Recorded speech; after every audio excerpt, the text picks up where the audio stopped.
Flavie Flamand sur RTL. On est fait pour s'entendre. On est fait pour s'entendre après le direct, c'est maintenant, c'est sur RTL.fr, c'est rien que pour vous, une séquence vidéo totalement inédite pour vous remercier de nous être fidèles et puis surtout pour vous apporter plus encore que lors de notre direct sur l'antenne d'RTL, avec aujourd'hui en plus l'image impérative, puisqu'on parle de la sophrologie, des exercices pratiques grâce à vous Catherine Aliotta. Alors, la sophrologie, finalement, on peut la faire partout, même dans un studio de radio ? On peut la faire partout, dans un studio de radio, dans le métro, dans sa voiture, dans son salon, au bureau, où on veut. Une question de Christopher, justement, qu'on a croisé dans les couloirs. Christopher nous demandait s'il fallait un équipement particulier pour faire de la sophrologie. Non, on peut faire... Alors, certains exercices se pratiquent debout, d'autres assis, donc là, pas besoin de matériel particulier. C'est ce qu'on va faire ensemble maintenant. Parfois, il y a des exercices qui, eux, se pratiquent allongés, et là, il vaut mieux un petit tapis de sol ou un petit canapé pour pouvoir être à l'aise. Bon, alors, on va rentrer dans le vif du sujet. Des exercices pour ceux qui nous écoutent et qu'ils peuvent pratiquer justement chez eux pour lutter contre les différents stress de la rentrée. Donc, je suis un peu votre cobaye, je suis un peu votre patiente ou votre cliente, je ne sais pas comment on dit, votre cliente. Et c'est vrai que vous allez peut-être m'aider justement à me sentir mieux. Donc, qu'est-ce que je dois faire ? Alors, la première chose, c'est peut-être de travailler la respiration. On a tous l'habitude de respirer et souvent, on respire plutôt par la cage thoracique. On inspire, la plupart du temps, on ouvre la poitrine, on souffle et on relâche. Là, je vais vous demander de travailler, de respirer par le ventre. Donc, l'exercice est assez simple. On pose une main sur le ventre, une main sur les lombaires. C'est pour essayer de bien prendre conscience de l'espace entre les mains. Je vais vous demander d'inspirer, de gonfler votre ventre et de souffler doucement par la bouche en rentrant doucement le ventre. Super. Une deuxième fois, inspirez, gonflez le ventre. Soufflez et laissez le ventre redescendre.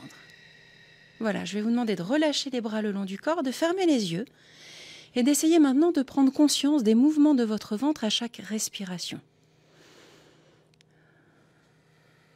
Voilà, essayez de sentir le mouvement naturel de va-et-vient de votre ventre à chaque inspire, à chaque expire. Voilà. Ça, je peux le faire tous les jours ? Ça, c'est à faire tous les jours et l'idéal, c'est de le faire avant manger. Puisqu'en fait, ça va faciliter le transit et faire en sorte que les gens aient moins de tension au niveau de l'estomac ou d'aigreur à la fin d'avoir mangé, et le soir avant de se coucher, pour se mettre justement dans un état de calme et de détente. Le fait de respirer par le ventre, ça demande aussi une concentration sur la respiration. C'est ce qui fait aussi que notre esprit se vide à ce moment-là ? Complètement. En fait, on va porter attention à sa respiration. On voit que c'est pas naturel de respirer par le ventre, donc ça nécessite de porter attention, et à ce moment-là, on ne pense plus à rien.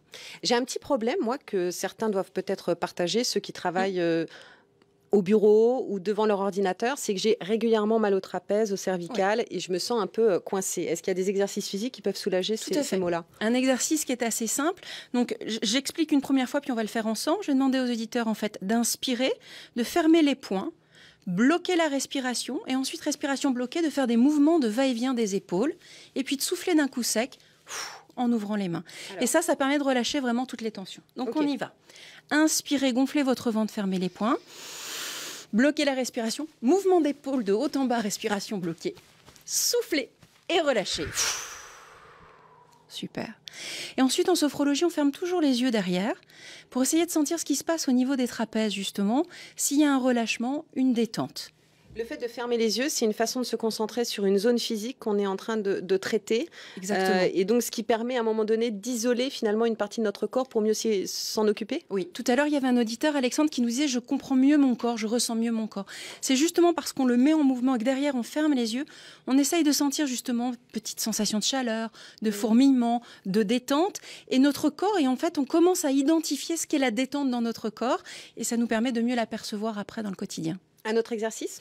Alors un autre exercice, un exercice peut-être pour relâcher les tensions. Justement, on parlait des tensions de la nuque et des épaules, mais aussi quand on travaille beaucoup sur ordinateur, au niveau des doigts et des poignets. D'accord. Donc là, vous allez inspirer, lever les bras à l'horizontale face à vous, ouvrir les mains, respiration bloquée, secouer les doigts, les mains, coucou, et relâcher.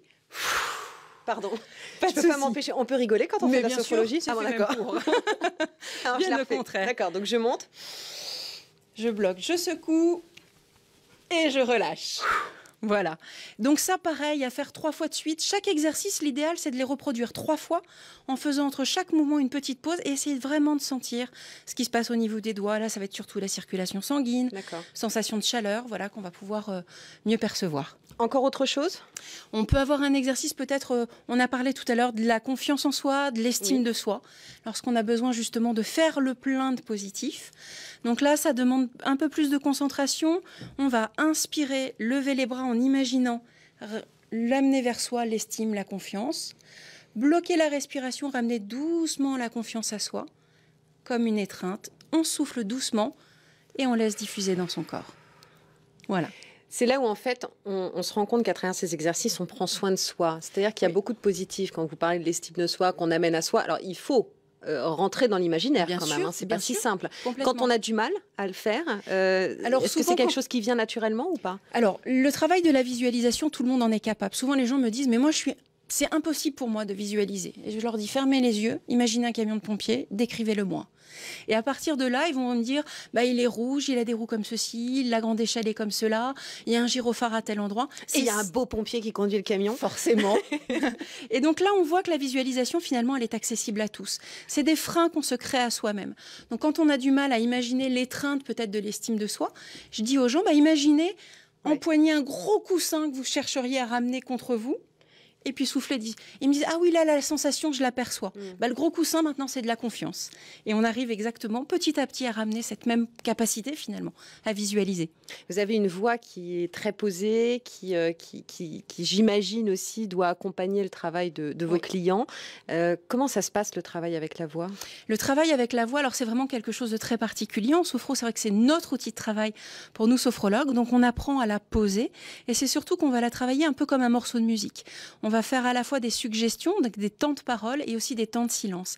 Et c'est ce rythme en fait régulier qui va petit à petit amener les gens à s'endormir. Alors, tous, on le fait un peu naturellement. Imaginez vouloir endormir vos enfants le soir. Vous n'allez pas leur hurler dans les oreilles. Spontanément, vous allez abaisser votre voix. Vous allez trouver un rythme régulier.